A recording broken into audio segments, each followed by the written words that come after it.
5 brave women who survived human trafficking.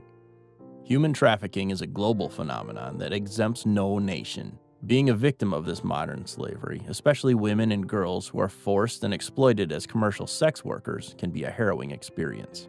But with courage and steely determination, these women broke the walls of human trafficking that had entrapped them and came out empowered and stronger. Number 1. Brooke Axtell. What could be more traumatic than being sex trafficked at the tender age of 7? This was the shocking revelation by poet and activist Brooke Axtell during the 2015 Grammy Awards show in a segment addressing gender violence together with President Barack Obama and singer Katy Perry. Right now, nearly 1 in 5 women in America has been a victim of rape or attempted rape. Axtell became a sex trafficking victim while in the care of a trusted male nanny because her dad traveled for work and her mom was hospitalized. The young nanny Axtell called Jim raped her, which became her initiation. She was then sold to men for sex in private houses, hotels, and parties. In the company of adults and children like her, Axtell was forcibly exposed to pornography. She felt caged and taunted like a helpless, trapped animal and thought of herself as worthless. I wanted to die. The abuse ended when her mom knew about it, but didn't shame it. Years later, she was involved in a sadistic relationship with an ex-boyfriend.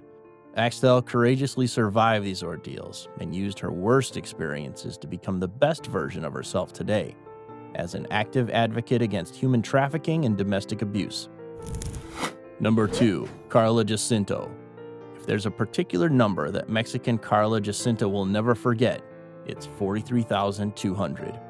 In her memory, it's the estimated number of times she was raped from age 12 to 16 as a sex trafficking victim. It's a memory Jacinto may want forever erased, but she uses it bravely in retelling her dreadful story and actively fighting human sex trafficking today. When Jacinto was 12, a man lured her in exchange for a better life away from her dysfunctional family that mistreated and sexually abused her since age 5. They lived together happily for 3 months, but the honeymoon period was soon over. Her boyfriend was a trafficker who forced her to work as a prostitute, servicing 30 clients daily from 10 a.m. until midnight. It was 4 hellish years for Jacinto, who gave birth at 15, courtesy of her pimp. The juvenile mom only saw her baby girl more than a year after she was born. Jacinto was finally rescued in 2008 during an anti-trafficking operation in Mexico City and shared her story with the U.S. Congress and Pope Francis in 2017. Number 3. Marky Dell. In 2011, at age 19, Marky Dell graciously accepted a coworker's birthday party invitation in Toronto, which became the start of her beleaguered life as a human trafficking prey. Dell spent the night in her coworker's place post-partying. The following day, she was charged $600 by her co-waitress, but Dell didn't have the money. The next turn of events brought so much torment to Dell. Her coworker dropped her off at a strip club, threatened her to work there and earn the money. For 8 months, Dell danced naked night after night just to enrich her pimps, and it was drugs that sustained the poor young woman. A client helped her escape, rented out a motel room for her, and fed her on the condition that Dell did sexual favors for him twice a day. In desperation, Dell contacted an ex-boyfriend for help, who picked her up only to make her a milking cow as a strip dancer once again. Finally, her cycle of misfortunes ended when police rescued her. She struggled to rebuild herself and found courage to become a tool for empowering young girls. My name is Marky Dell, and I'm a human trafficking survivor. Number 4. Chandra Wawaruntu. One of the best things that probably happened to Indonesian Chandra Wawaruntu was when President Barack Obama appointed her as a member of the U.S. Advisory Council on Human Trafficking on December 16, 2015. But that honor was a result of Wawaruntu's experience as a victim of human trafficking, particularly that of the oldest trade, prostitution. But how could a degree holder in finance end up in such a sorry predicament? When the financial crisis hit the Asian region in the late 1990s, single mom Wawaruntu applied for a job in a Chicago hotel.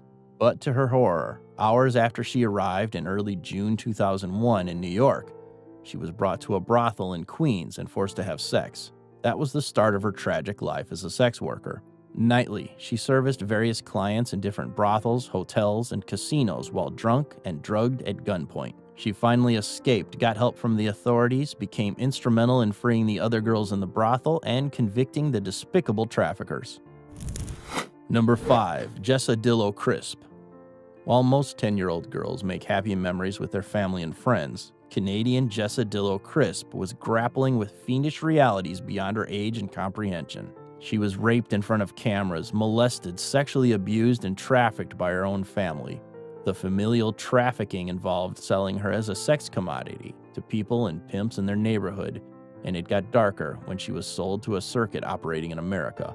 In her teens, Crisp was a staple in the Indianapolis sex area for 6 months with policemen as some of her clients. Then at 21, she met a woman who's helping victims of sex trafficking, and Crisp was placed into a safe house. When her U.S. visa expired, she returned to Canada hoping to find peace, but a female pimp trafficked Crisp during the 2010 Winter Olympics in Vancouver. She managed to escape, returned to the safe house in the U.S., and pursued a degree in clinical counseling, while continuously regaining her self-worth.